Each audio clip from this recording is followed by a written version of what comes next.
The glass shattered against the marble floor, sending champagne and crystal fragments across the penthouse office like deadly raindrops. Marcus Chen's voice was ice. His hand trembled, not from anger, but from something far worse. Fear. The 23-year-old woman standing before him didn't flinch. Elena Rodriguez simply adjusted her cleaning cart, her eyes fixed on the equations covering the floor-to-ceiling windows of the 87th floor office. Equations written in dry erase marker. Equations that had consumed 5 years of his life and cost him everything. Mr. His face flushed red, veins bulging at his temples. Do you have any idea who I am? I graduated from MIT. I built a $5 billion empire. Elena's mother, Maria, rushed into the office, her own cleaning uniform damp with sweat from scrubbing the executive bathrooms. Mr. Chen, please, I'm so sorry. But Elena wasn't looking at either of them anymore. Her dark eyes had locked onto something in those equations that had eluded one of the world's most celebrated tech billionaires. Something that would change everything in the next 17 minutes. What Marcus Chen didn't know, what no one in that building knew, was that the woman he'd just humiliated had a gift that could save his dying empire, heal his shattered legacy, and prove that brilliance doesn't wear a suit. It wears whatever it damn well pleases. This is the story of how the most powerful man in Silicon Valley learned the most important lesson of his life from the one person he never thought to respect. And it starts with a mother's sacrifice, a daughter's secret, and a mistake that cost Marcus Chen more than just money. It cost him his humanity. Until she reminded him what that meant. 17 hours earlier, the morning sun painted Marcus Chen's office in gold. He stood at his window overlooking San Francisco Bay, holding his phone like a weapon. On the screen, another headline that made his stomach turn. Chen Technologies stock plummets 47% as quantum processor project fails again. Below it, a subheading that cut deeper. Once visionary CEO, now called Silicon Valley's greatest disappointment. Marcus was 42 years old. He'd built Chen Technologies from a garage startup into a global powerhouse. That was 7 years ago. Now they called him other things. His assistant, Jennifer, appeared in the doorway, tablet in hand. Marcus didn't turn around. Jennifer disappeared without another word. She'd learned not to push when Marcus was like this. They all had. Marcus looked down at his desk, at the prototype that had cost him everything, the quantum processor that was supposed to change the world, the device that would make traditional computers look like stone tools. Technology that could solve climate change, crack disease codes, revolutionize artificial intelligence. Instead, it was a beautiful paperweight, millions of dollars of useless circuitry. The problem was mathematical. Somewhere in the quantum decoherence calculations, something was wrong. For 5 years, his team of PhDs from Stanford, MIT, and Cambridge had tried to fix it. For 5 years, they'd failed. And now the board wanted his head. Marcus grabbed his jacket. It was time to face the wolves. The boardroom on the 85th floor was designed to intimidate. 20 feet of polished mahogany table, original Rothko paintings on the walls, windows that made visitors feel like they were floating above the city. But today, Marcus felt like he was drowning. 12 faces stared at him from around that table. Investors who'd bet billions on his vision. Board members who'd defended him through scandal, setback, and speculation. Their expressions now ranged from pity to barely contained rage. Robert Hastings, the board chairman, didn't bother with pleasantries. Marcus, we've given you every chance. 5 years, $3 billion, the best minds money can buy. Victoria Zhang, the CFO, slid a folder across the table. We're not close to anything except bankruptcy. Our stock is in free fall. Competitors are eating our market share. Marcus opened the folder. The numbers inside made his vision blur. Red ink everywhere. Projected losses. Shareholder lawsuits. Analyst downgrades. I need more time, Marcus said, hating how desperate he sounded. Robert laughed bitterly. You've had more time than anyone deserves. The vote is scheduled for Friday. 3 days, 72 hours to solve a problem that had defeated him for 5 years. Marcus stood up, fighting to keep his voice steady. He walked out before anyone could respond, before they could see his hands shaking, before they could smell the fear pouring off him like cheap cologne. In the hallway, Marcus leaned against the wall, closing his eyes. How had it come to this? He remembered the beginning. 20 years old, working 3 jobs to put himself through college. His mother cleaning houses to pay for his textbooks. The nights he'd gone hungry so his little sister could eat. The day he'd sworn he'd never be poor again, never be powerless again, never be looked down on again. He'd climbed so high, built so much, and now it was all crumbling. Marcus straightened up, adjusted his tie, and headed back to his office. There was only one thing left to try, one desperate gamble. He'd work through the night, every night, however many nights it took. He wouldn't sleep, wouldn't eat, wouldn't stop until he'd cracked the code that had broken him. What Marcus didn't know was that the answer he sought was already in his building, already looking at his equations, already seeing what he'd missed, and she was wearing a cleaning uniform. Elena Rodriguez pushed her cart down the 87th floor hallway, the wheels squeaking softly on the polished marble. It was 9 p.m. The executives had finally left for the day. Now the real workers arrived, the janitors, the cleaners, the people who made this gleaming tower function while remaining invisible to those who owned it. Elena, her mother appeared from a side office, bucket and mop in hand. Take the executive offices. Elena had been working at Chen Technologies for 3 years, ever since dropping out of community college. Not because she'd failed, because her father had died and someone needed to help pay the bills for her younger siblings. Her mother's cleaning salary wasn't enough for 4 kids. So Elena had set aside her dreams, her scholarships, her research, her future, and picked up a mop. Most nights the work was mindless, empty trash cans, vacuum carpets, wiped down desks. She'd gotten good at being invisible, at moving through these spaces like a ghost. The executives never even looked at her. But tonight was different. Tonight, as Elena pushed her cart toward Marcus Chen's office, she saw the windows. Those massive floor-to-ceiling windows that overlooked the city, and they were covered in equations. Elena froze. She'd seen mathematical notation before, obviously. She'd been a physics major before circumstances forced her out. But this was quantum mechanics at a level she'd only dreamed about studying. Decoherence formulas, entanglement calculations, error correction protocols for quantum processors. And there, in the middle of the largest window, a problem she recognized, a problem she'd read about in her father's old textbooks, a problem that had fascinated her since she was 15 years old. The quantum decoherence paradox. Elena set down her spray ball. Her heart raced. She shouldn't be doing this. She should clean the office and leave, mind her own business, do her job and go home. But her eyes kept returning to those equations, and she saw it. God help her, she saw the mistake. Third variable in the stability matrix. Chen had used a Gaussian distribution when the quantum fluctuations required a Poisson distribution. It was subtle, the kind of thing you'd miss unless you'd spent years studying exactly this type of problem. Years Elena had spent, actually, before her father died, before she'd had to abandon her education and her dreams. Her hand moved before her conscious mind caught up. She picked up a blue dry erase marker from Marcus's desk. Her fingers trembled. She could lose her job for this, but she couldn't leave it wrong, couldn't walk away knowing she'd seen the answer. Elena stepped up to the window and began to write, a correction to the third variable, then a cascade of changes that followed from that correction.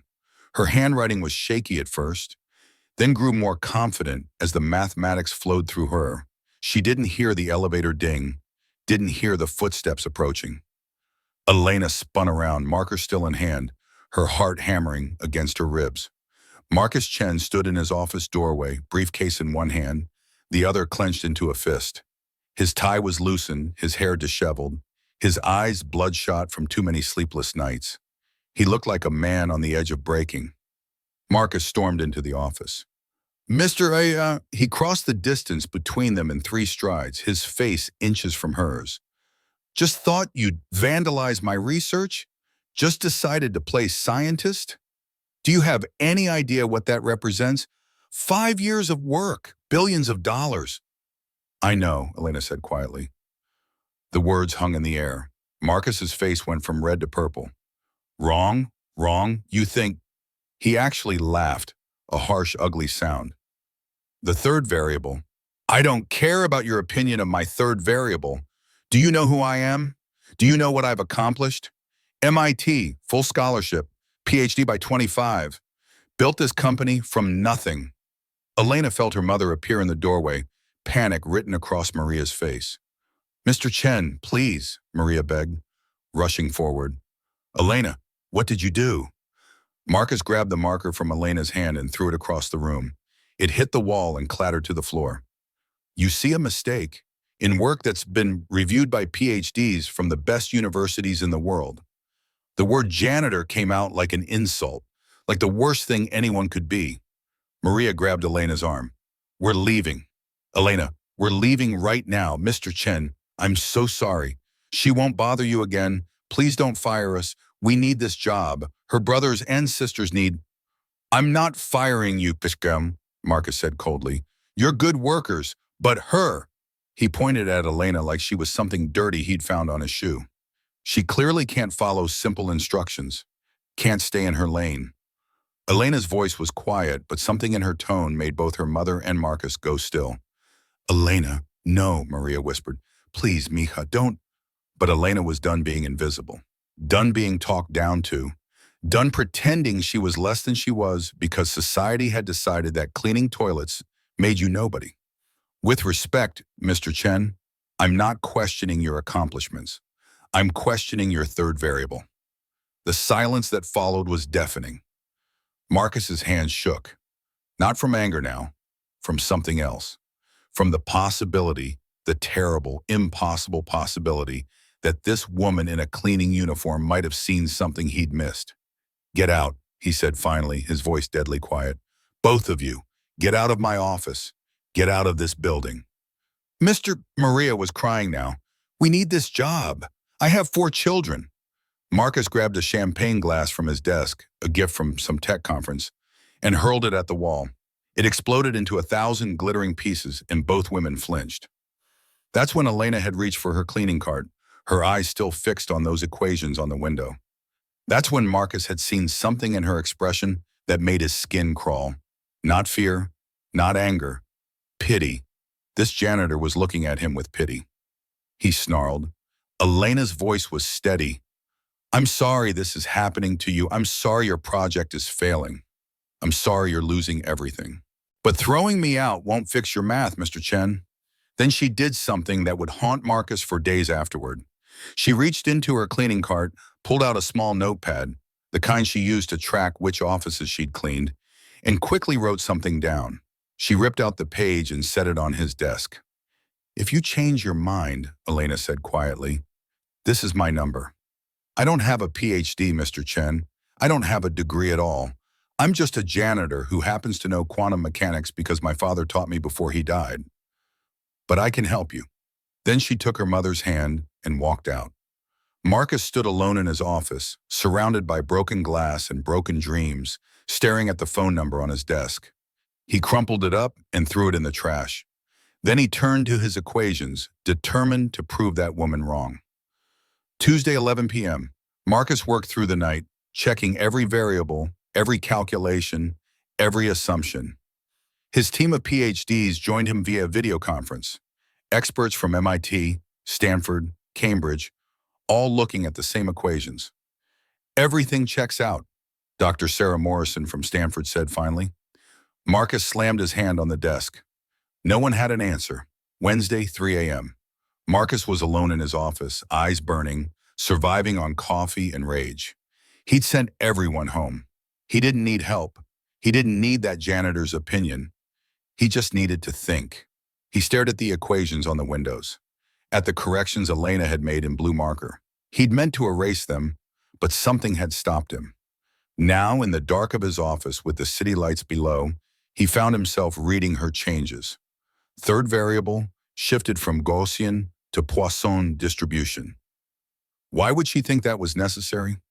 Marcus pulled up his simulation software, ran the calculations using his original variable.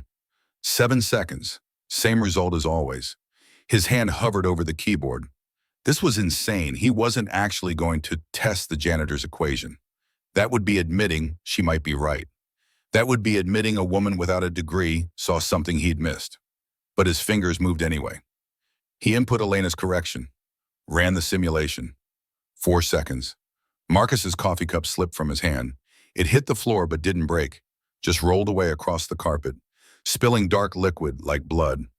8.4 seconds, 3 times longer than his version.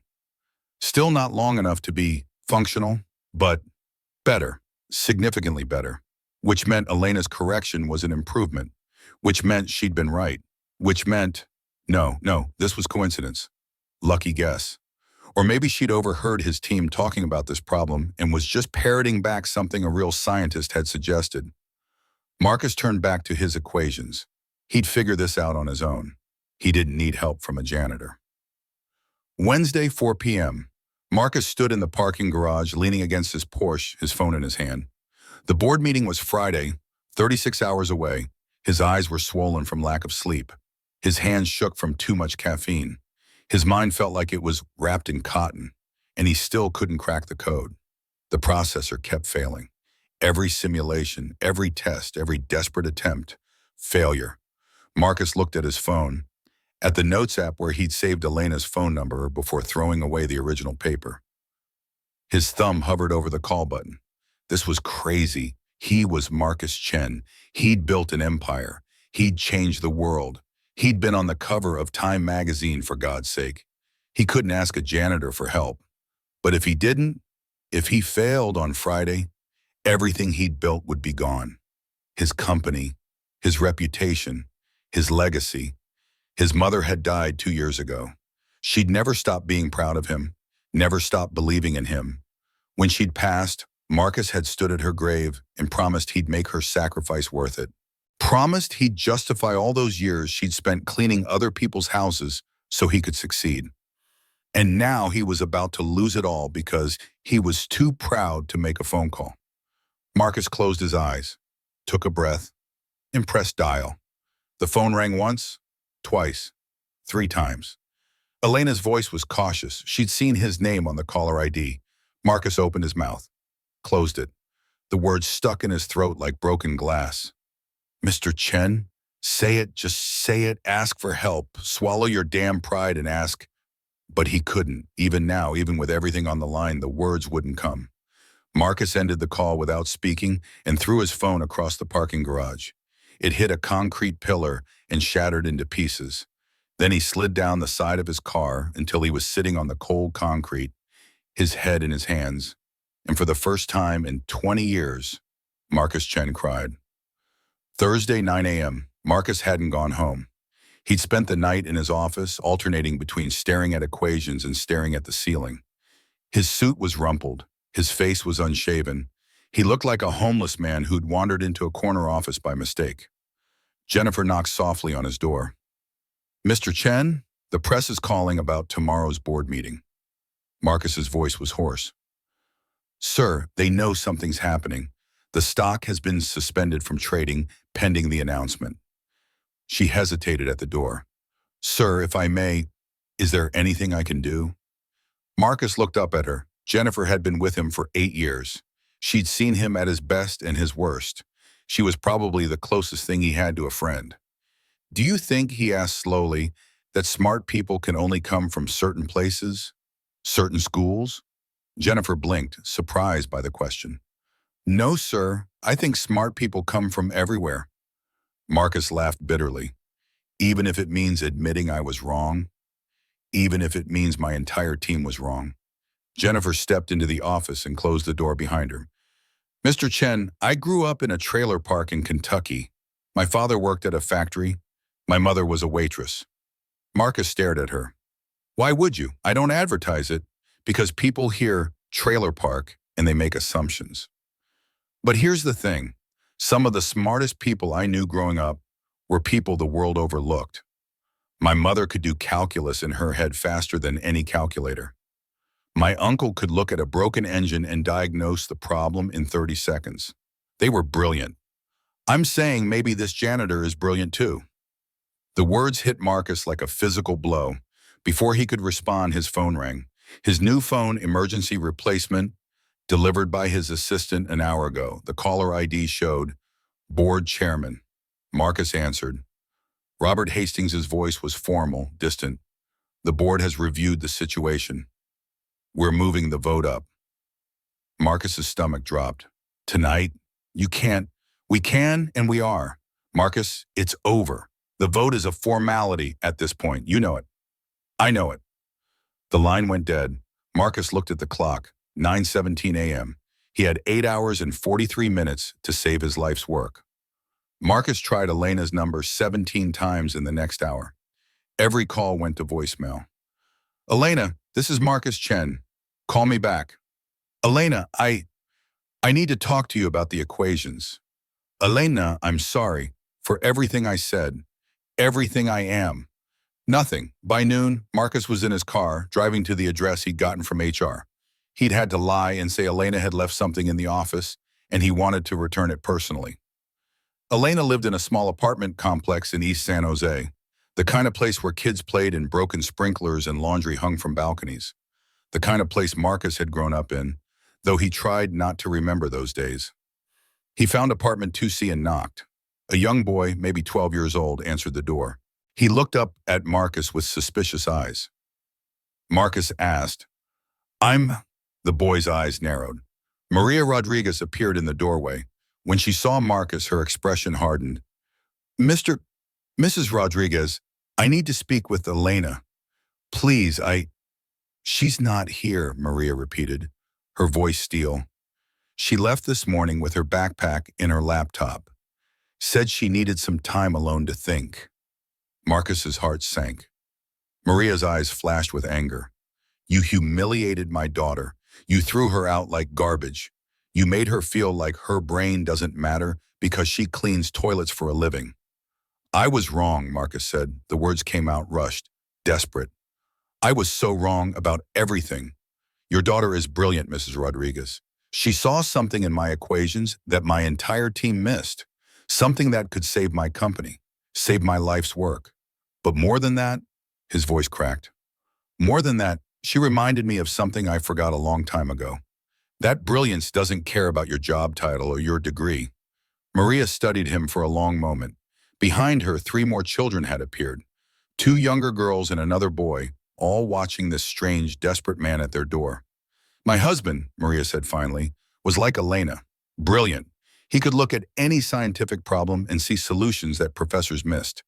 But he was undocumented, came here from Mexico when he was 20, worked construction during the day, studied physics at night from library iron books. Marcus asked quietly. He fell from a construction site, 5 stories. He lived for 3 days after the fall. And you know what he talked about? Not his pain, not his fear. He talked about quantum mechanics, about equations, about problems he wanted to solve. He made Elena promise she'd study, learn, keep asking questions.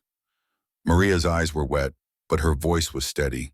Elena kept that promise, even when I begged her to quit school and work full-time, even when we were evicted and living in our car, even when her siblings were hungry and we had nothing. She studied, she learned, she stayed brilliant. I'm sorry, Marcus whispered. Your sorry doesn't pay our bills, Mr. Chen. Your sorry doesn't get Elena back into school. You're right about all of it. But Mrs. Rodriguez, please, I have 8 hours to save my company.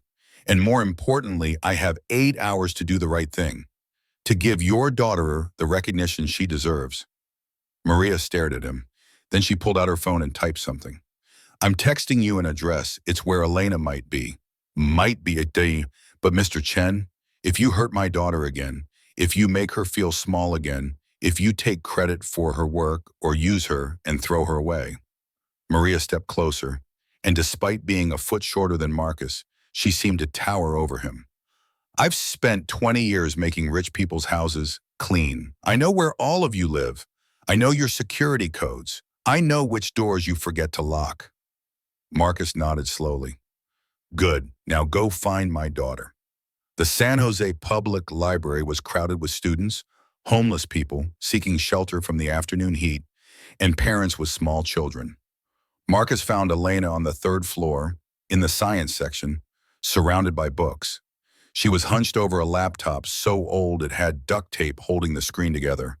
Her notebook was open beside her, filled with equations in cramped handwriting. She was completely absorbed.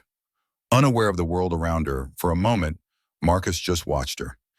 This was what genius looked like when it had no resources, no state-of-the-art equipment, no team of researchers, no billion-dollar budget, just a brilliant mind, a borrowed computer, and the determination to keep seeking truth even when the world had given up on you.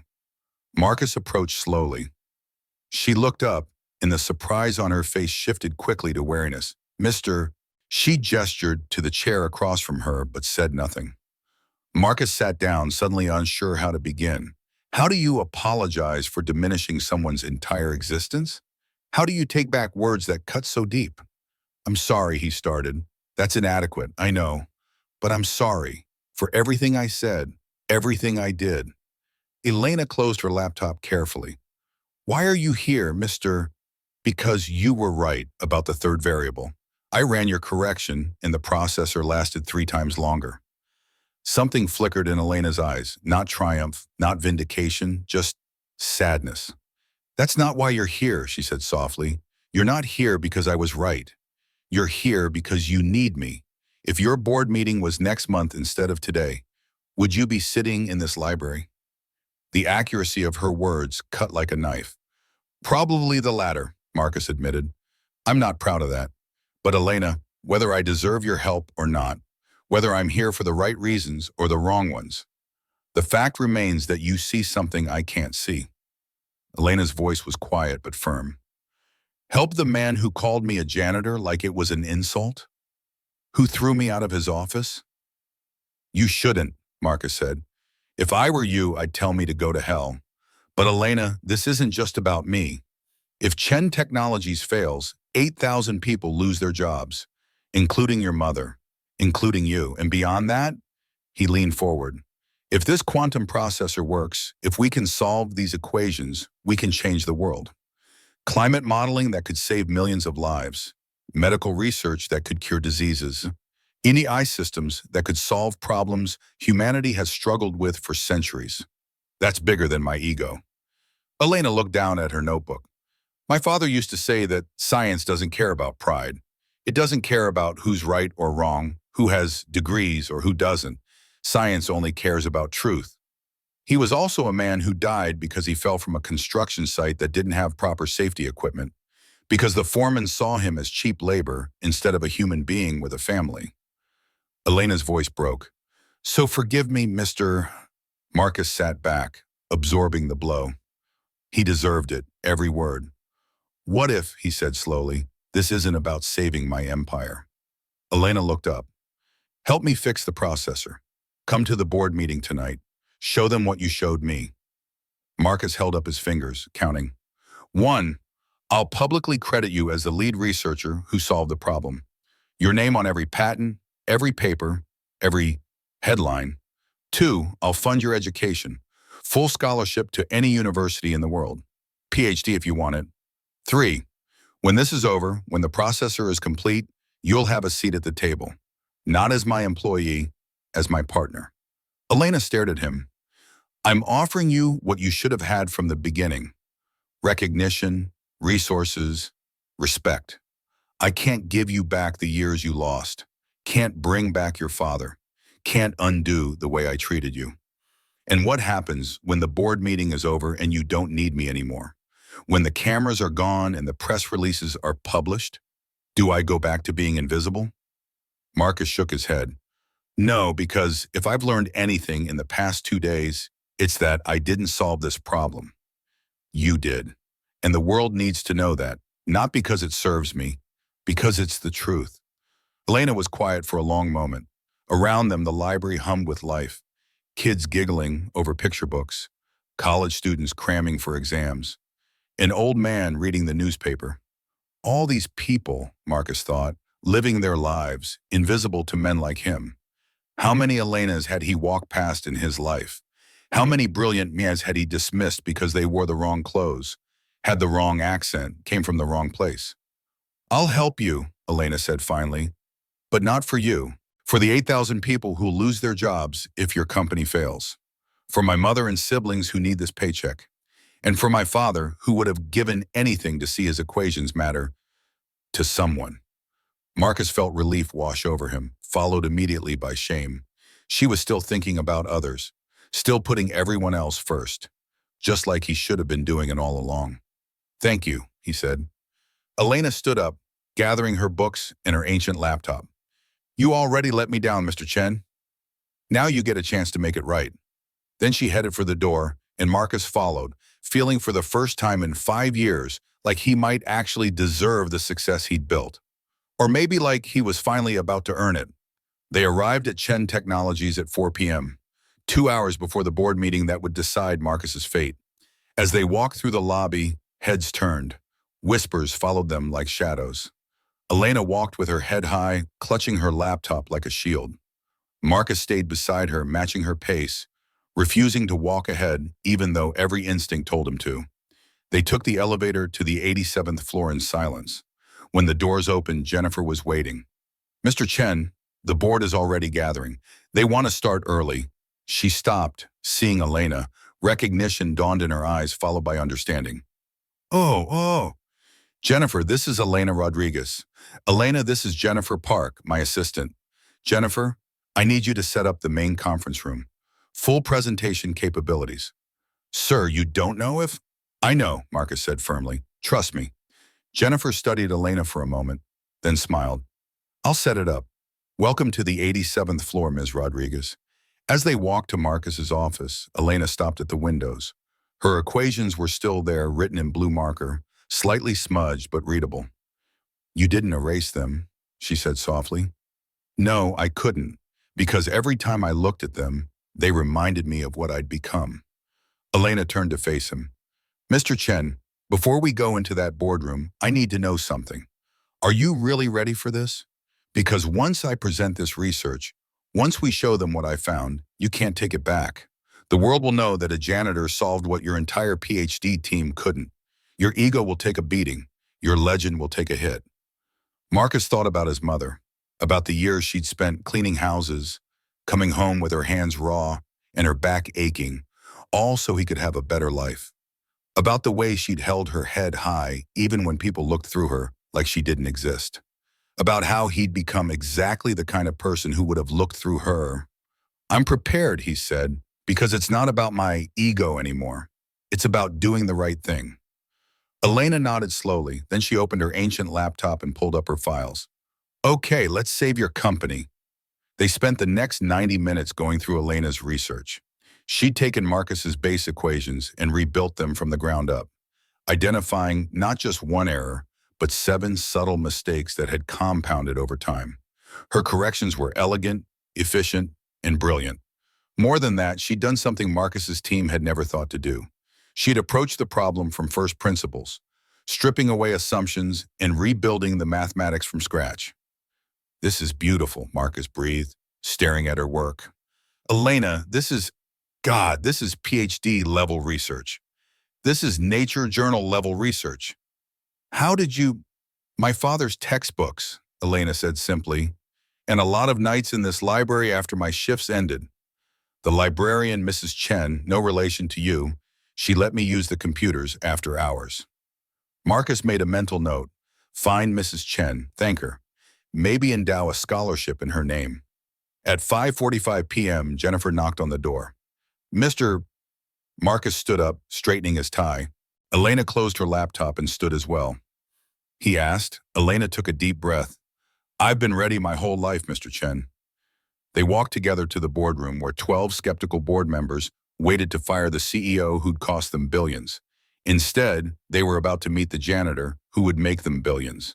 And nothing would ever be the same. Previously on The Billionaire and the Maid's Daughter, Marcus Chen stood at the edge of ruin. 5 years, $3 billion. The quantum processor that was supposed to revolutionize computing had become his coffin. Then Elena Rodriguez, a janitor he'd dismissed and humiliated, showed him something impossible. She'd solved his unsolvable problem. But finding the answer was only the beginning. Now, in a boardroom filled with skeptics and vultures, Marcus must do something he's never done before. Give credit where credit is due. Share the spotlight with someone the world taught him to ignore. And prove that genius doesn't need permission to be brilliant. It just needs someone brave enough to see it. What happens in the next hour will determine everything. Marcus's future, Elena's destiny, and whether 8,000 people keep their jobs or join the unemployment line. But more than that, what happens next will answer a question that's haunted both of them. Can people really change?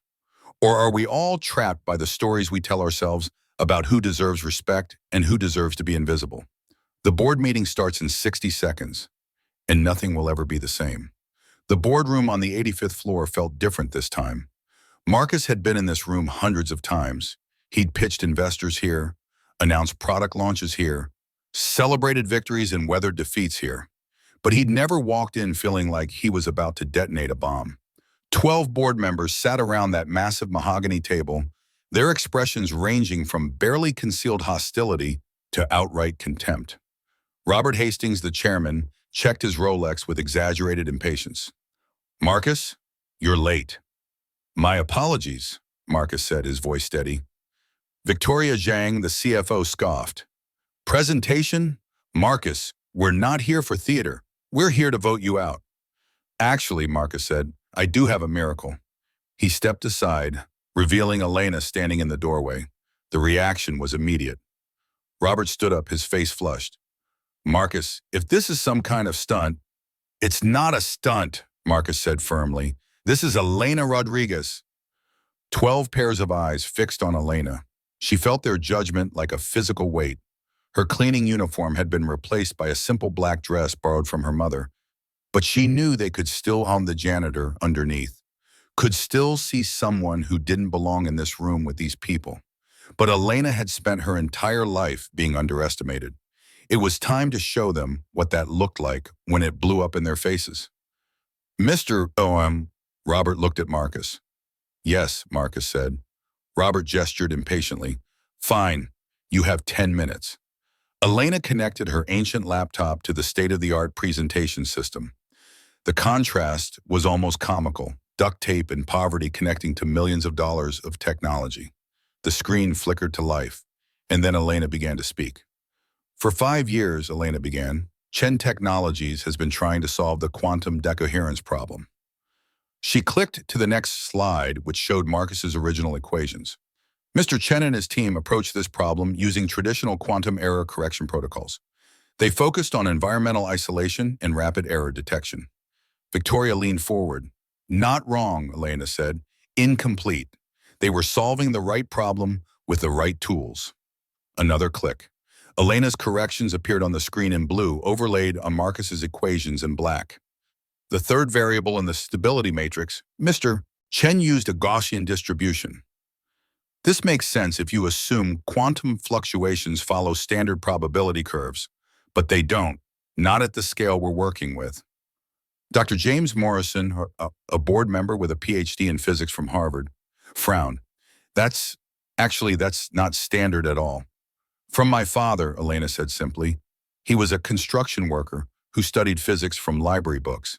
He never got to go to college, never got to publish papers, never got to be in a room like this. But he understood quantum mechanics better than most professors." She clicked again. More equations filled the screen. Once you correct the third variable, a cascade of other corrections becomes necessary. The entanglement protocols need adjustment. The error correction timing needs recalibration. Asked Sarah Kim, a venture capitalist who'd invested hundreds of millions in Chen Technologies. "About 4 hours, Elena said. 3 hours to identify the core problem." The room went silent. 4 hours, Robert repeated slowly. "No," Elena corrected gently. "I identified the solution in 4 hours. Implementing it will take months. Testing it will take longer. But yes, the fundamental mathematical breakthrough happened in 4 hours, because I wasn't burdened by assumptions about how the problem should be solved." Marcus watched the board members' faces. He could see the moment it clicked for each of them. The moment they realized this young woman in a borrowed dress had just shown them something impossible, something brilliant, something that would save their company. But there was also something else in their expressions, something that made Marcus's stomach turn. They were already calculating how to spin this, how to minimize Elena's role, how to protect the company's reputation by making sure the world didn't know a janitor had saved them. This is remarkable work, Robert said carefully. Ms. Rodriguez, we'll obviously need to verify these calculations with our team of experts, but assuming they check out, Chen Technologies would be interested in consulting with you. Perhaps a one-time payment for your contribution. No, Marcus said. Everyone turned to stare at him. Robert's voice was icy. Marcus stood up, moving to stand beside Elena. Elena isn't a consultant. She's the lead researcher on this project. Her name goes on every patent, every paper, every headline. She gets full credit, full recognition, and a permanent position as Chief Quantum Research Officer. Not consulting fees. Marcus, be reasonable, Victoria said. We can't just make a janitor a chief officer. She's not a janitor anymore, Marcus interrupted. She's a scientist. She's always been a scientist. The optics alone, Sarah began.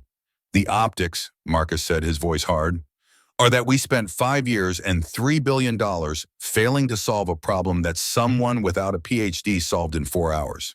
The optics are that we were so blinded by our assumptions about education and credentials that we almost destroyed this company. The optics are that Elena Rodriguez deserves everything I'm offering her and more.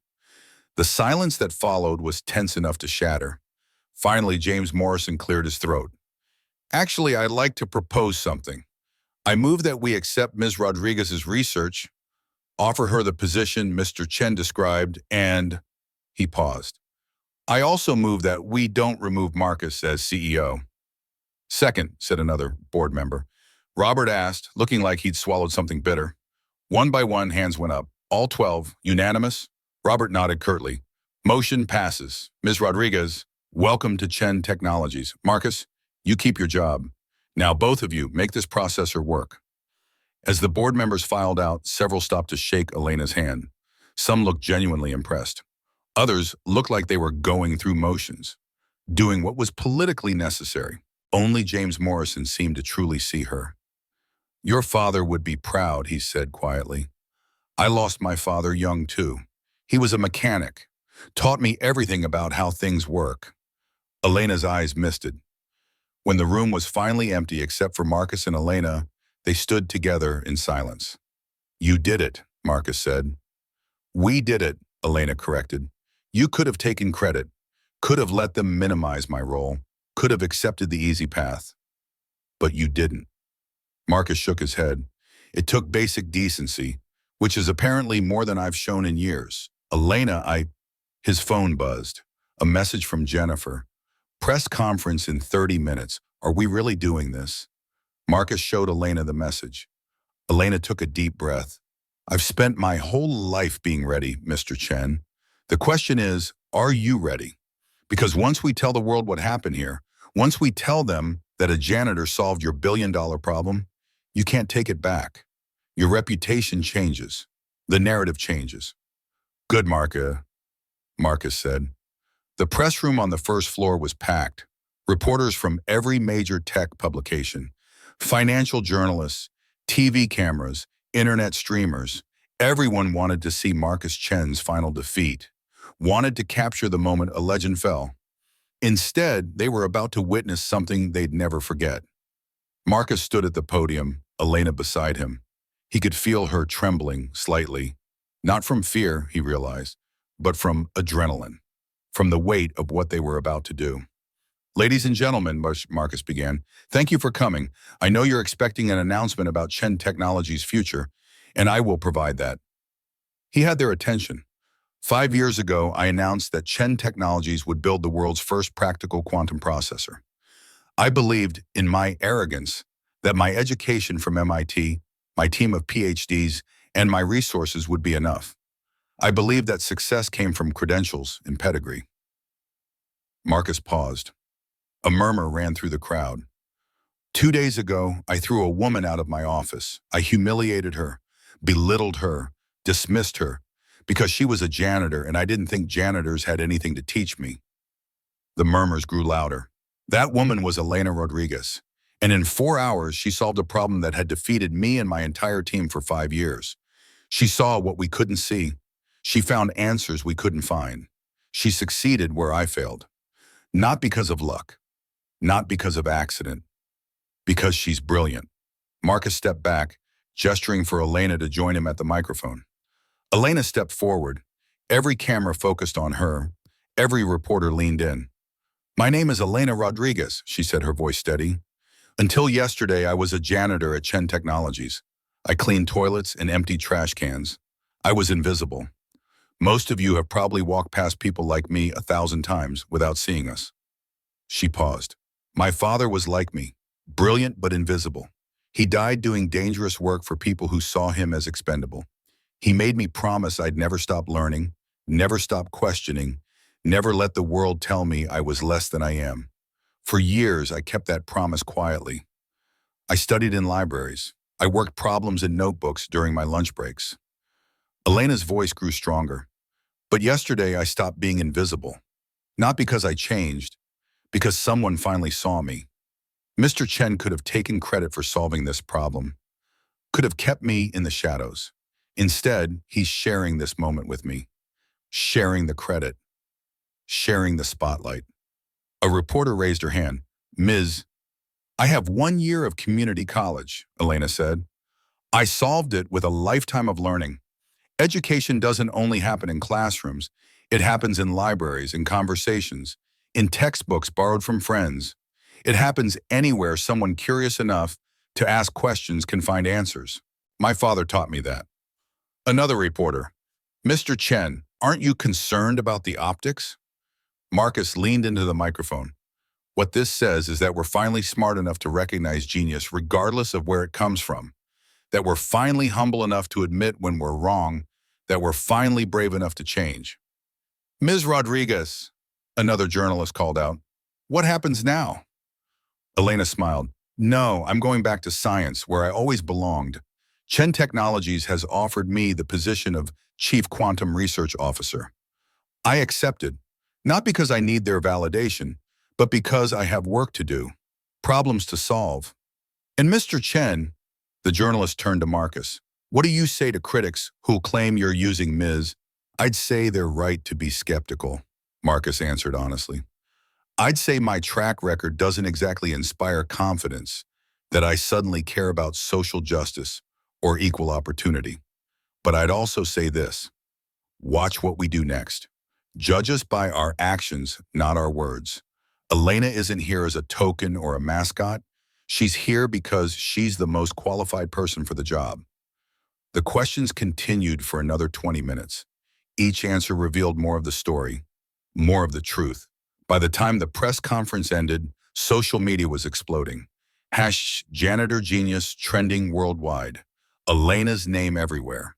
And Chen Technologies stock, which had been suspended pending the board's decision, reopened 30 minutes later, up 73% in the first hour of trading. Later that night, Marcus sat alone in his office, watching news coverage of the press conference.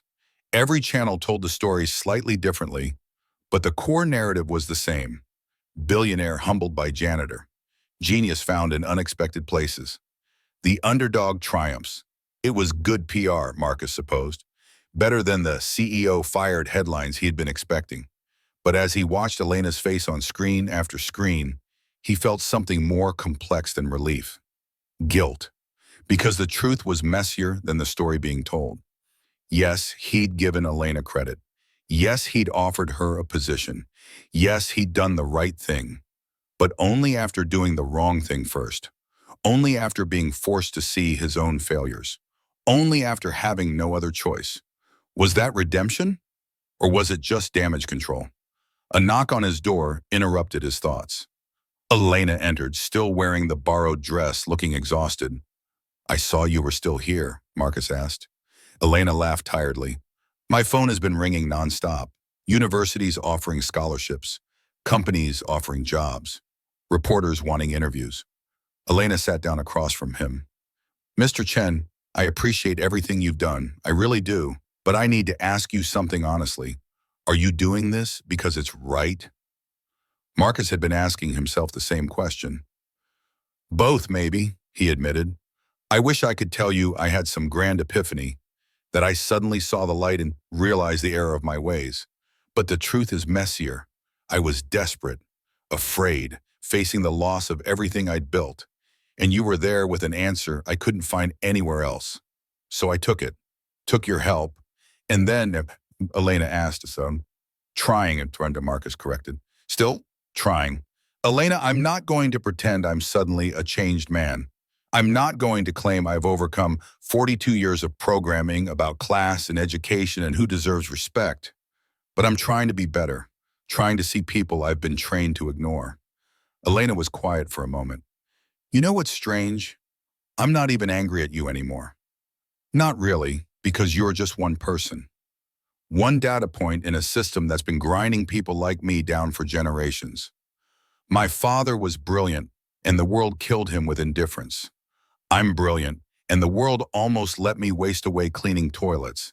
How many others are out there? How many Elenas and how many fathers? Too many, Marcus said. So here's what I'm thinking, Elena leaned forward. We don't just fix your quantum processor. We fix the system. We start a scholarship program for students from working class families. We recruit from community colleges and trade schools. We actively look for brilliance in places other companies ignore.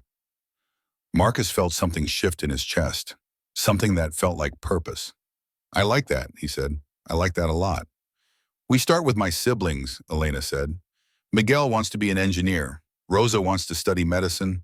Diego wants to be a teacher. They're all brilliant. They're all being crushed by circumstance. What if Chen Technologies funded their education, not as charity, as investment? Done, Marcus said immediately. We create a program where workers from all departments, janitorial, security, food service, can take classes on company time. Technical skills, degree programs, whatever they want to learn. We establish a fellowship specifically for students whose parents are immigrants or who are first-generation college students. We call it the Rodriguez Fellowship. Marcus felt his throat tighten. Elena, that's beautiful. Yes. Elena smiled, and it was the first real smile Marcus had seen from her. Okay, then maybe we can do this. Our company, Marcus corrected. If we're doing this, we're partners. I don't know if the world is ready for that, Elena said. Then we'll make them ready, Marcus said. Besides, you're not a janitor anymore, remember? And you're not just a billionaire anymore, Elena countered. They sat in silence for a moment, two people from completely different worlds who'd been thrown together by crisis and were emerging as something neither expected. Friends. I should go, Elena said finally.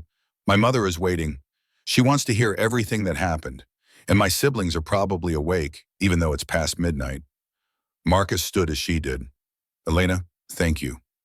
You're welcome, but Mr. Chen, tomorrow the real work starts. Solving the processor, building the programs, changing the culture, proving to the world that this wasn't just good PR. Marcus thought about his mother, about the years she'd spent invisible, undervalued, working herself to exhaustion for people who never learned her name, about how she would have loved Elena, would have been proud of what was happening here. I'm ready. Yes, he said, bowing. The demonstration there was scheduled for noon. Marcus stood in the quantum lab, a massive clean room that looked like something from a science fiction movie, watching Elena and her team make final adjustments to the processor. 6 months. That's how long it had taken to implement Elena's corrections. 6 months of 18-hour days, countless tests, and more failed prototypes than Marcus wanted to count. But today was different. Today they were ready. The lab was filled with observers, board members, investors, journalists, scientists from MIT, Stanford, Caltech, all the institutions that had trained Marcus and his team, but had missed Elena entirely.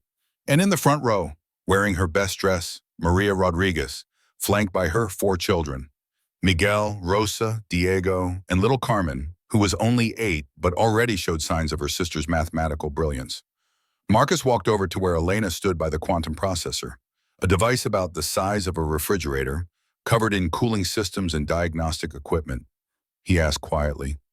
Terrified, Elena admitted. What if it doesn't work? Then we fail publicly, learn what went wrong, and try again, Marcus said. But Elena, I don't think you're wrong. I've watched you work for 6 months. I've seen your mind operate. Elena took a deep breath. Okay. She stepped up to the microphone that had been set up for the demonstration. Ladies and gentlemen, welcome to Chen Technologies. 6 months ago, I stood in a press conference and told you I'd solved a quantum computing problem that had been unsolvable for 5 years. She gestured to the processor behind her. What you're looking at is the Chen Rodriguez quantum processor. Yes, it's named after both of us. Yes, that was my idea. Yes, Mr. A ripple of laughter ran through the crowd. This processor uses a novel approach to quantum error correction based on Poisson distribution modeling of quantum fluctuations. In English, that means we've found a way to keep quantum states stable for meaningful periods of time. Elena's hands shook slightly as she entered commands into the control console. We're going to run a calculation that would take a traditional supercomputer approximately 3 years to complete. She looked back at her mother and siblings, at Marcus, at all the people who'd supported her journey from janitor to scientist. She pressed enter. The processor hummed to life. Cooling systems engaged. Diagnostic screens lit up with flowing data. And for 4 minutes that felt like 4 hours, everyone held their breath.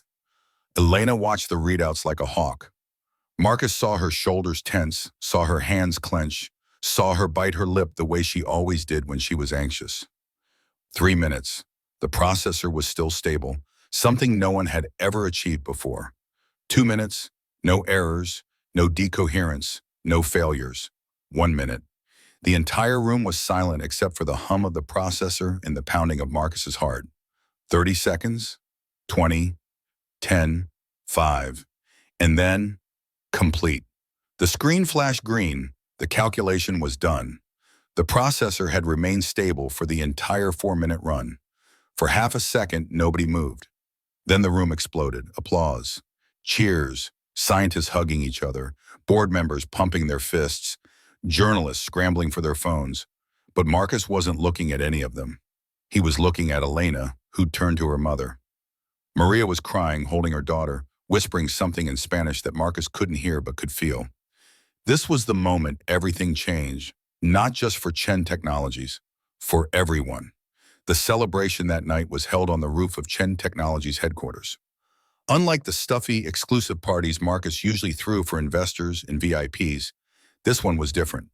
The guest list included everyone: engineers and janitors, executives and security guards, scientists and food service workers. Elena had insisted on it. Marcus stood at the edge of the roof watching the party unfold below him. There was Maria dancing with her children. There was Jennifer laughing with the HR team. There was James Morrison, the board member who'd supported Elena from the beginning, deep in conversation with a security guard who apparently had fascinating theories about artificial intelligence. Marcus turned to find Elena beside him, holding 2 glasses of champagne. It is, he agreed, taking one. Dangerous activity for you, she teased. And he laughed. Fair point. But seriously, I've been thinking about the day we met, about everything I said to you, and I realize I never really apologized. Elena looked out at the party. But I need you to understand something, Marcus said. When I threw you out of my office, when I called you a janitor like it was an insult, when I made you feel small, I wasn't just being an asshole. Though I was definitely being an asshole. My story, Marcus said, I built my entire identity around this narrative.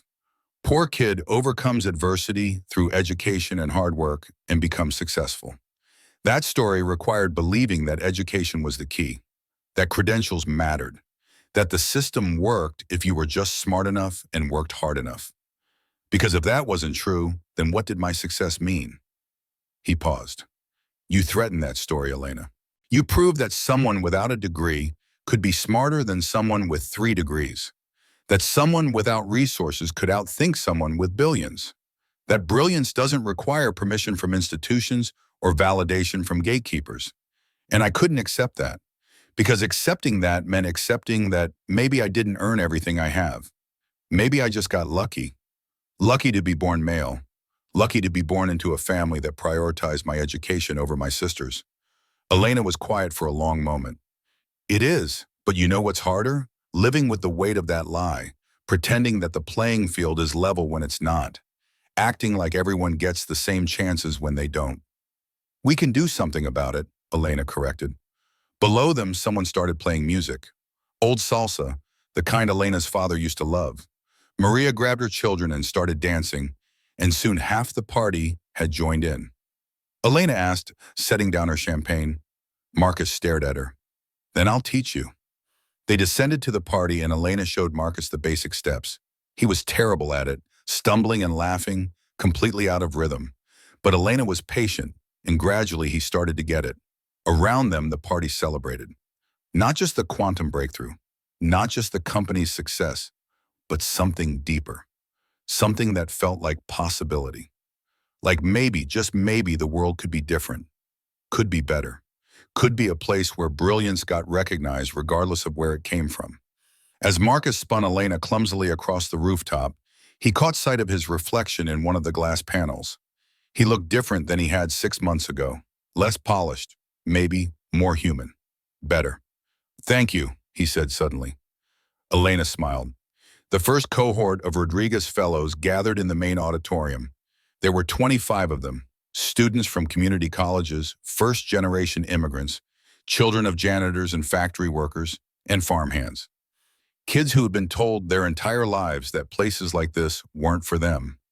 Now they were here. Full scholarships, mentorship from Elena herself, resources that would have been unimaginable a year ago. Marcus stood backstage listening to Elena address the fellows. I know what it's like to believe you don't belong, Elena was saying. I know what it's like to be smart in a world that's decided you're not worth noticing. She paused. But I also know something else. Brilliance doesn't care about your zip code. Genius doesn't care about your parents' job. Potential doesn't care about your bank account. The fellows erupted in applause. So here's my promise to you, Elena continued. Work hard, ask questions, challenge assumptions, make mistakes, and learn from them. And most importantly, remember where you came from. Remember the people who couldn't be here. Remember the dreams that died because circumstances crushed them. Marcus felt a hand on his shoulder. Maria had joined him backstage. She's good at this, Maria said, pride shining in her eyes. She's good at everything, Marcus agreed. Maria, I've been meaning to ask, how are you doing? Maria smiled. I'm good, Marcus. Better than good. I retired from cleaning last month. Elena's been paying for me to take classes, business management. I'm thinking about starting a cleaning company that actually pays workers fairly, treats them with dignity. I love that idea, Marcus said. And if you need startup capital? Already got it, Maria interrupted. Elena invested in me. She's my partner. Said she wanted to prove that the people who cleaned your building could also own their own businesses. Marcus laughed. On stage, Elena was introducing the fellowship's first major project, partnering with urban high schools to identify talented students and provide them with resources, mentorship, and pathways to higher education. We're not just investing in these 25 fellows, Elena explained. We're building a pipeline, a system that actively looks for brilliance in places society ignores. Because for every one of us who gets seen, there are hundreds who don't. After the presentation, Marcus found Elena surrounded by fellows asking questions, seeking advice, showing her their ideas. He waited patiently until there was a break, then pulled her aside. He led her to his office, though it wasn't really his office anymore. Over the past year, Elena had basically moved in. Her equations covered the windows. Her books filled the shelves. Her coffee cups littered every surface. Marcus loved it. Elena asked as Marcus pulled up a document on his computer. The board approved it this morning, Marcus said. Effective immediately, Chen Technologies is restructuring its executive compensation. We're capping executive salaries at 20 times the salary of our lowest paid worker. Elena stared at the screen. Marcus, it's fair, Marcus corrected, or at least fairer than what we had before. Elena, I've been thinking about what you said, about systems, about how individual change isn't enough. We need structural change. Elena threw her arms around him. Thank you for listening, for learning. I had a good teacher, Marcus said. The cover of Time magazine showed Elena and Marcus standing side by side in the quantum lab. The headline, The Janitor and the CEO, How two unlikely partners are revolutionizing tech in social justice. Inside, the article chronicled their journey, the initial conflict, the breakthrough, the transformation of Chen Technologies from a company on the brink of failure to a leader in both quantum computing and workplace equity. But Marcus's favorite part was the sidebar story about Rodriguez Fellows. 23 of the original 25 had graduated. 15 had published research papers. 7 had started their own companies. 3 had returned to Chen Technologies as engineers and researchers. And every single one credited Elena Mai with changing their lives. Marcus sat in his office, their office, reading the article for the third time. Elena was across the room, video calling with a student from the fellowship who was struggling with a particularly difficult physics problem. No, think about it from first principles, Elena was saying. Marcus smiled. This was who Elena had always been, not the quantum genius who'd saved his company, though she was that. Not the social justice advocate who transformed his corporate culture, though she was that too. She was a teacher, someone who saw potential in others and refused to let it go to waste. His phone buzzed, a text from an unknown number. Mr. Chen, you don't know me, but I wanted to thank you. 3 years ago, I was working as a security guard at your building. I saw what you and Ms. Rodriguez did, how you started looking for talent in unexpected places. Last year, Chen Technologies gave me a scholarship through your employee education program. Today, I graduated with a degree in computer science. Next month, I start work as a software engineer at Google. I would never have believed this was possible without seeing what you two accomplished. Thank you for showing me that people like me can dream big. Marcus felt tears prick his eyes. He forwarded the message to Elena. She looked up from her video call, read the message, and smiled. A moment later, she sent back a reply. These are the moments that matter, not the stock price or the headlines or the awards. These. Marcus nodded. She was right. Everything he'd achieved before, the billions, the accolades, the magazine covers, had felt hollow, empty, because he'd built it on the backs of people he'd never bothered to see. But this felt real. This felt like it mattered, like it would last. 5 years after Elena first walked into Marcus's office, they stood together at the opening of the Rodriguez Institute for Quantum Research. It was housed in a beautiful building in East San Jose, right in the neighborhood where Elena had grown up. The same neighborhood where her father had died. The institute wasn't just a research facility. It was also a community center, a scholarship program, a training ground for students from underrepresented backgrounds. It was Elena's dream made real, a place where brilliance could flourish regardless of where you started. The dedication ceremony was packed. Politicians, scientists, community members. And in the front row, Maria Rodriguez and her 4 children, all of whom were now in college or graduate programs, all following their own paths toward their own dreams. Marcus stood at the podium to give his remarks. 5 years ago, he began, I was the CEO of a failing company and a failing human being. I'd forgotten where I came from, forgotten what my mother sacrificed. He looked at Elena, who stood beside him. Then I met someone who reminded me. Not gently, Elena Rodriguez doesn't do anything gently, but effectively. She showed me that the people I'd been trained to ignore were the people I should have been learning from. That genius doesn't require permission. The crowd laughed. But more than that, Marcus continued, she showed me that redemption isn't about grand gestures or public apologies. It's about daily choices, about who we decide to see, who we decide to value.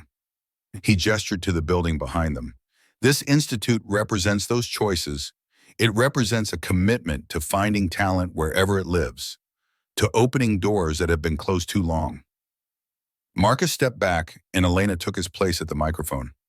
When my father died, she said, her voice steady but emotional, he made me promise 2 things. First, never stop learning. Never stop asking questions. Never let anyone tell me I was less than I am. And second, if I ever got the chance, help others like us. She paused, looking out at the crowd. This institute is me keeping that promise. And it's only possible because someone who should have been my enemy became my partner. Someone who could have kept me invisible chose to shine a light. Elena turned to Marcus. Thank you for growing, for changing, The crowd erupted in applause. But Marcus barely heard it, because he was looking at the building, at the name carved into the stone above the entrance, the Rodriguez Institute for Quantum Research, where brilliance meets opportunity. And below that, in smaller letters, a quote from Elena's father: "Genius lives everywhere." As the ceremony concluded and people mingled, Marcus found himself standing next to Maria. "Your husband would be proud," he said quietly. Maria nodded, tears streaming down her face. "He would. And you know what? I'm proud too. Of Elena, of course. But also of you, Marcus. You could have stayed the man you were." "I had good teachers," Marcus said, gesturing to Maria and Elena. Maria laughed. "We cleaned your toilets and solved your equations." "The two most important skills in business," Marcus joked. Then more seriously, "Maria, thank you for raising an extraordinary daughter, for believing in her when the world didn't." "I didn't teach her that," Maria said. "Her father did, and then she taught it to you, and now you're teaching it to the world. That's how change happens, Marcus. One person at a time, one lesson at a time." Marcus watched as Elena was surrounded by young students, all eager to learn from her, all seeing in her proof that they too could dream big. He asked Maria. Maria smiled. "Now we keep going, keep building, keep finding the invisible people and making them visible." "Good, because you're not done yet, Marcus Chen.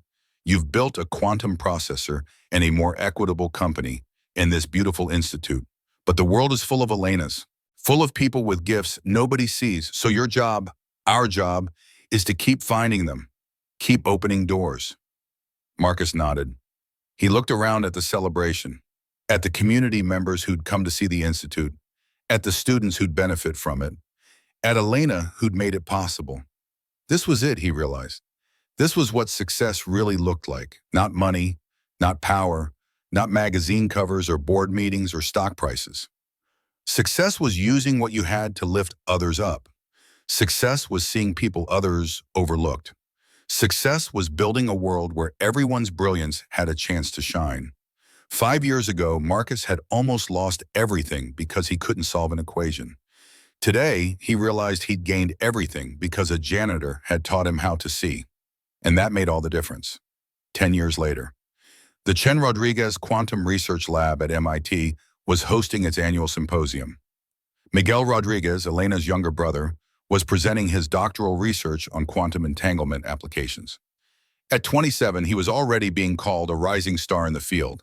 In the audience, Elena, now a tenured professor at Stanford and the CTO of Chen Technologies. Marcus, who'd stepped back from daily operations to focus on his foundation for educational equity. Maria, whose cleaning company had grown to employ over 200 people, all paid fair wages with benefits and opportunities for advancement. But the real story was happening in the back row, where a 19-year-old student sat taking furious notes. Her name was Carmen Rodriguez, Elena's youngest sister, and she was working on a problem that would, in 5 years, lead to the next breakthrough in quantum computing. But nobody knew that yet. For now, she was just another student, another invisible mind in a lecture hall full of them. Except she wasn't invisible. Not to Elena, who caught her eye and smiled. Not to Marcus, who'd helped fund her education. Not to Maria, who'd taught all her children that intelligence mattered more than circumstance. After the presentation, as people mingled and congratulated Miguel, Elena found Marcus on the steps outside. Elena asked, "She's onto something." Marcus grinned. "She reminds me of my father," Elena said softly. "Same intensity." "He'd be proud of all of you," Marcus said.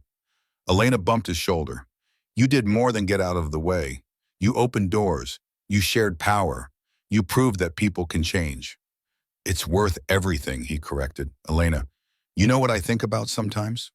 What would have happened if I hadn't come back to the office that night? If I hadn't seen you writing on my windows?" "We both know what would have happened," Elena said. "Your company would have failed. I'd still be cleaning toilets." "Exactly.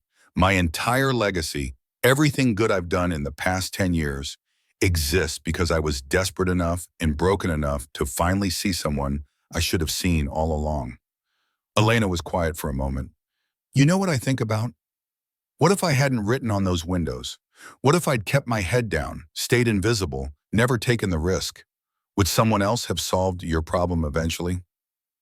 I don't know, Marcus admitted. Maybe, or maybe not. Maybe you were the only one. Or maybe, Elena said, we're both giving ourselves too much credit. Maybe change was always going to happen. Maybe the world was already moving toward equity and justice and recognizing talent wherever it lives. Maybe, Marcus agreed, but I prefer to think we mattered, that our choices mattered. It did, Elena said firmly. Look around, Marcus. Look at what we started. The Rodriguez Institute has funded over 5,000 students. Chen Technologies has become a model for equitable corporate structure. Our quantum processor is being used to tackle climate change, disease research, AI safety, and beyond that, beyond the measurable impacts, we changed the story. We proved that brilliance can come from anywhere. That genius doesn't need permission. Marcus felt emotion rise in his throat. We did, didn't we? We did.